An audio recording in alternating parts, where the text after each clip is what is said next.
My name is David Dubin, and I'm a cancer survivor. I was first diagnosed with cancer in 1997. When you're first diagnosed with cancer, it's almost like getting a frying pan to the face. You're invulnerable at the time, and then all of a sudden you're extremely vulnerable. Why me is a natural reaction. We all face that. But at the same time, I already knew about my family history beforehand. My grandfather had colon cancer, my father had colon cancer, so it was a surprise but not a complete and out shock. You don't know what to do. You try and absorb it, and you try and figure out, okay, this is what I have, these are the options, this is how it could turn out, this is how it should turn out, and you try and base your decision around that. I have had a second tumor and a third tumor. I had genetic testing, and I was found to have something called Lynch syndrome, which is a genetic predisposition to colon cancer. So you have to filter that information and decide who do you trust, and if so, what to do next. Mortality is something you think about quite a bit. I'm not going to say everybody does. I'm saying a lot of survivors do think about their mortality frequently, probably much more frequently than your average person. But at the same time, you can't let it haunt you. I have the fortunate reality of a whole lot of good people around me. And those good people consist of medical people, family, friends, and that's mine, and that's where I keep it.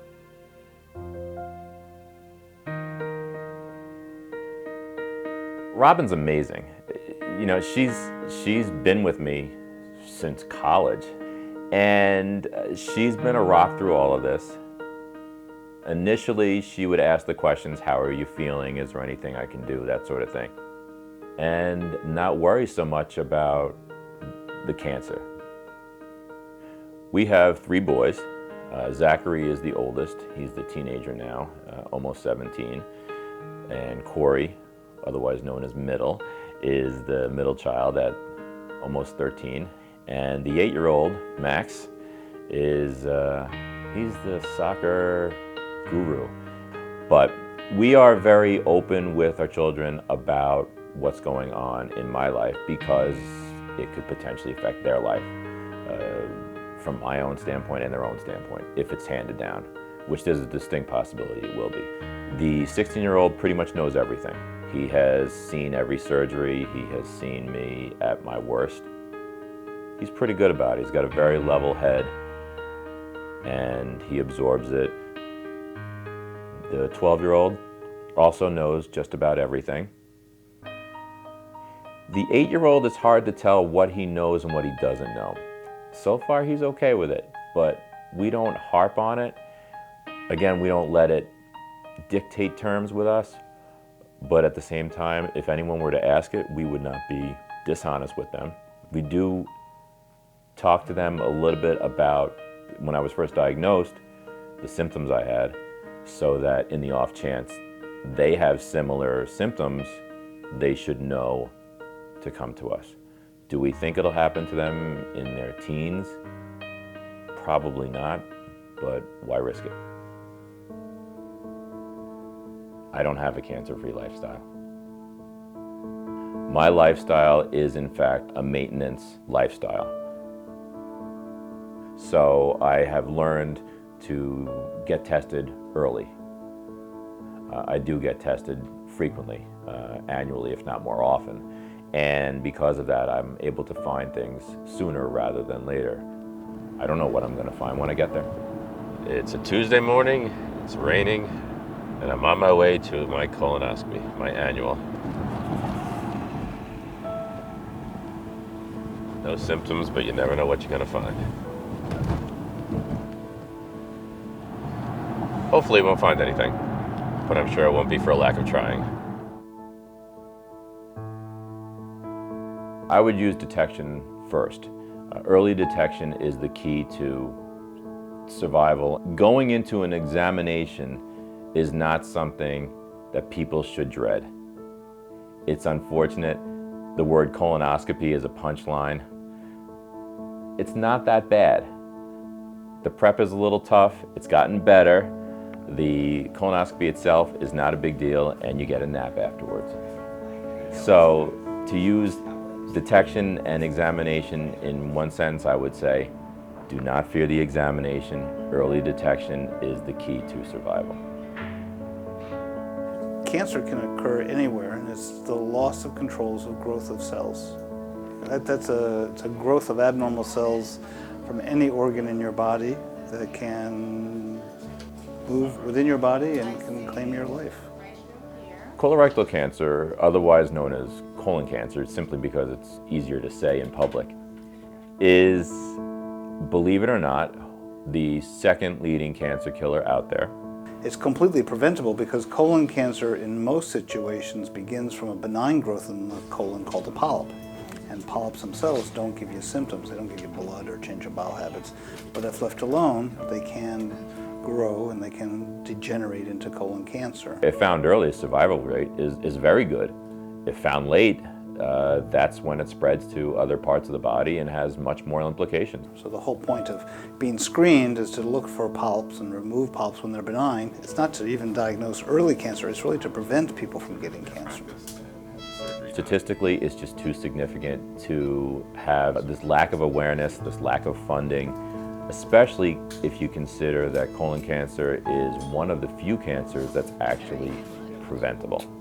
And what does that come down to? It comes down to screening and early detection. After he registered for the center, he was brought back to an area of what we call nursing assessment. So the nurses take his medical history, they review his medications, they go over the preparation that he's had, and they sort of outline what the procedure is going to be that he's about to have. And this is somebody who is a very intelligent consumer. He's had a bunch of exams. He certainly knows what's about to happen. Anesthesiologists then came out and introduced themselves. They started his IV. They also went over the medical history and his medications, allergies, stuff like that. And then he was brought into the procedure room. Because he's going to be sedated for it, he is connected to a bunch of monitors for breathing and EKG and blood pressure. The medication was administered so that he was sleeping. It's a very short acting hypnotic, so he was asleep for the exam. And then once he was asleep, instruments were placed inside, well, initially inside the rectum, to look at the colon, looking for polyps or abnormalities, looking at the area where he'd had his surgery, make sure there was no recurrence. And then that exam was completed. He was turned around in the room, and we actually looked at his esophagus and his stomach as well, again because he's in a unique group of people with Lynch syndrome who are at increased risk to develop cancers elsewhere. So while he was still asleep from the sedation, he was turned around, and he had a completely clean exam, both top and bottom, as they say today. So he's good to go. The results were, there was nothing, I think what's the word is, unremarkable, which is a word that I've used to describe myself quite frequently, but in this case it's a good thing. Not for lack of trying, there was nothing to see, which is good. Relatively painless. A couple of pills the night before, some powder, you cleaned out, you get here, little anesthesia, and you come out smelling like roses. I don't see the big deal. So for those out there who have had issues with going for a scope, just do it. It's definitely worth it. The technology is out there. The services are out there. It's just finding the right people who are going to understand you and understand what you're going through and make you better.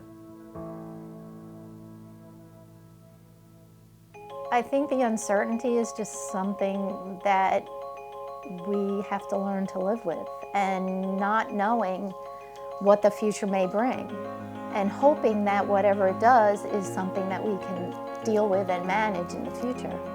We are going to get past this and move on from here and keep going. I started AliveAndKickn essentially in the beginning of 2012, and we've had quite a big impact so far. It really wasn't until the second time he was diagnosed that it really kind of changed us. That was when it really made an impact on him as to what can I do now to make a difference, because this isn't just about me anymore, it's about the kids and my family and other people out there. In general terms, I do know what to look for, and I do know how to help people make decisions better. Talking to survivors is something that Dave is really good at because he's been through it before, and they look at him as a role model. On a daily basis, I'm interacting with people who are going through a number of different cancers. Most of it's obviously colon cancer. It's constant communication, and I'm comfortable with it. People are comfortable sharing their issues with me.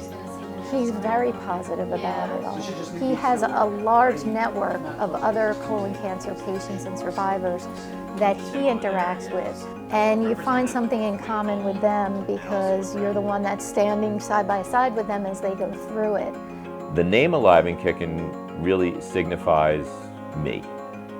I've been a soccer player since I was 5. Besides the genetic disorder that predisposes me to tumors, I also have that strange genetic predisposition to soccer. We came upon this concept of doing an AliveAndKick-a-thon, or a 24-hour soccer marathon, and we thought it was a great way to get people involved that are already playing a sport they love. AliveAndKick-a-thon is our thing. We wanted to be different. We wanted to reach a certain audience.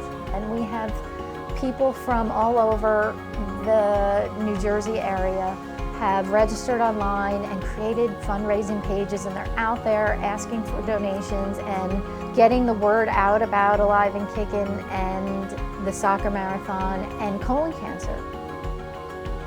And who would have thought that those two would go hand in hand, but they do.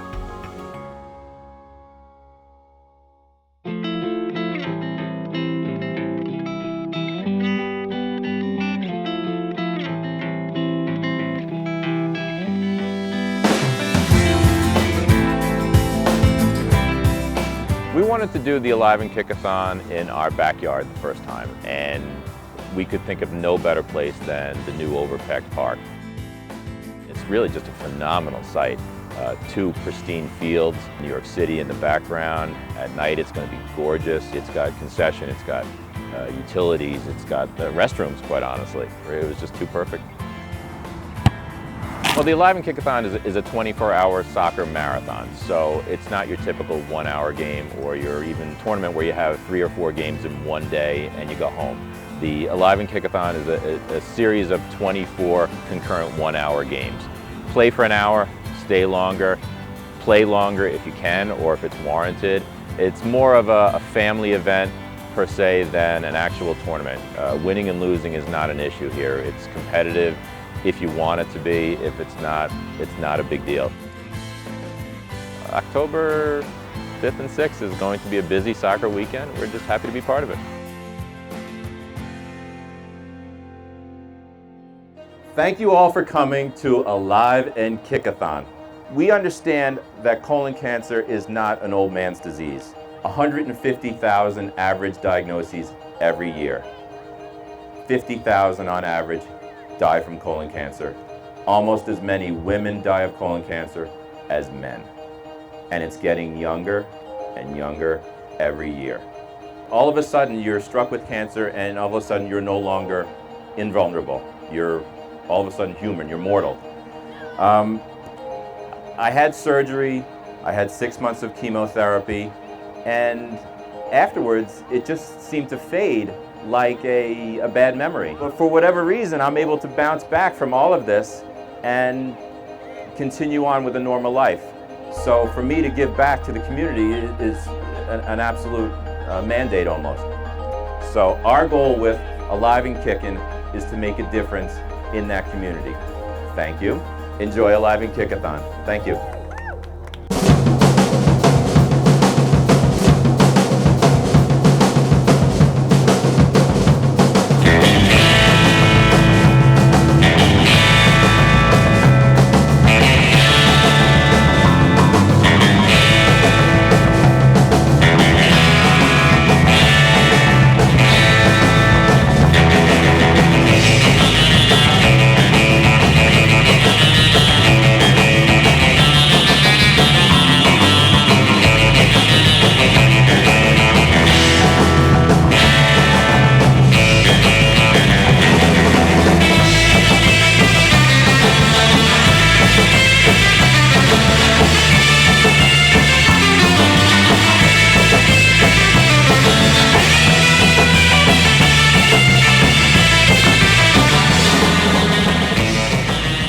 So far, the turnout has been overwhelmingly positive. Every time slot has been sold out. The kids are so excited to be out here playing for a cause. It's different. It's something they've never done before. I'm just floored at the amount of people who are willing to come out in the middle of the night. Everything's great. Everyone wants to jump in. All three of my kids were out here playing tonight. My 8-year-old, my 13-year-old, my 17-year-old. I think we may be putting them to work at the registration table after this. See, I'm just the mascot. They just tell me where to stand. My name is Ryan Mara, and I'm a goalkeeper for the Red Bulls. Well, tonight we had a little table set up in the first, starting at about 6 o'clock. You know, we had some T-shirts to give away and some Red Bull cards with a picture of me on it. You know, I think the kids were excited to meet a player from the Red Bulls. You know, I'm privileged to be in the position I am, playing soccer professionally, and you know, any chance I can get where I can come out and give back a little bit of my time to the community, whether it's just, you know, visiting a hospital or, you know, coming to something like this. It's definitely something I always try and do. I think every little thing we can do to, you know, raise money and awareness for cancer, I think it's one step closer towards hopefully someday finding a cure for it. 50% inspiration, 50% perspiration, 50% talent. Oh, that's that. Very good, very good. You guys on at midnight? Who's on at midnight? At midnight, that's when the fun begins, at least for me. We're expecting a couple of dozen guys. Yeah, midnight is the transition to the older statesmen. It's going to be a hard-fought match, especially since some of us have been here for hours.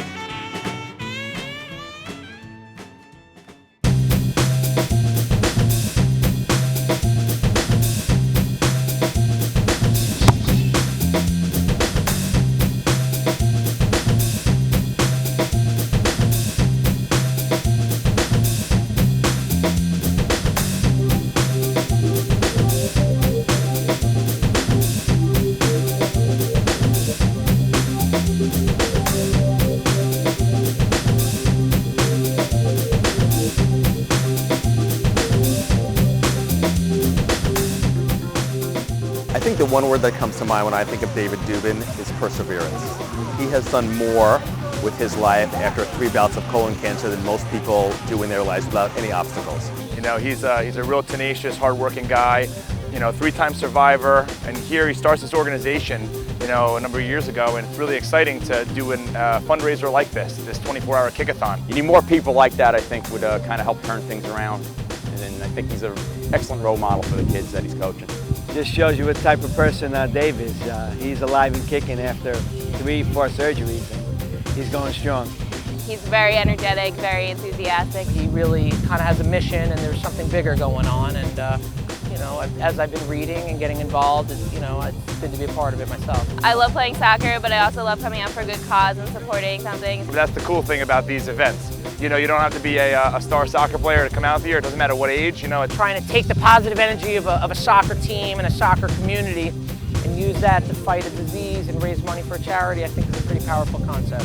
Events like this that promote the understanding of colon cancer, which is a huge killer of men and women in this country. Just the understanding that it exists and the prevention is the #1 thing with colon cancer. Getting regular colonoscopies at a certain age so that you can catch colon cancer in its infancy. So to come out on a Friday night and see this kind of participation in a soccer event, it's great.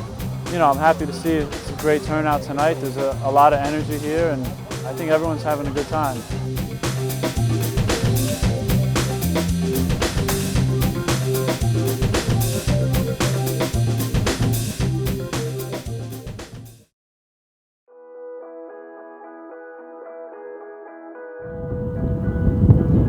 I think this was a great launch of AliveAndKickn and the AliveAndKickathon. It was perfect. We got everything done, and we got our message across, and we were able to reach the right people. Over the course of 24 hours, we had somewhere between 400 and 500 people playing soccer. A lot of smiling, a lot of enjoyment. Absolutely happy with what we chose. Great job. Thank you so much. Really awesome event. Hours and hours of soccer, friends, family, strangers who I'd never met who are now friends and family. It's awesome. I think I got about 20 minutes of sleep in the past 36 hours or something like that. Sleep is highly overrated. Dave Dubin is a bigger-than-life personality. There's no question about it.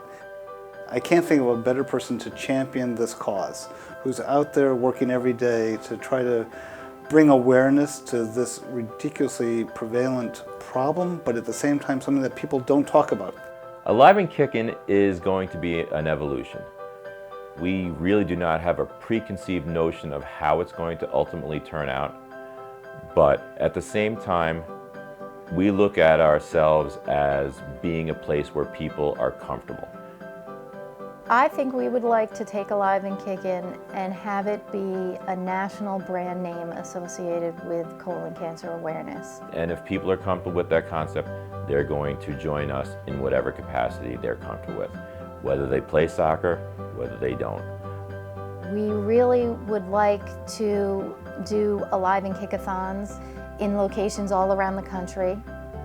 We see it as an attitude, a thought process that says, I can overcome this.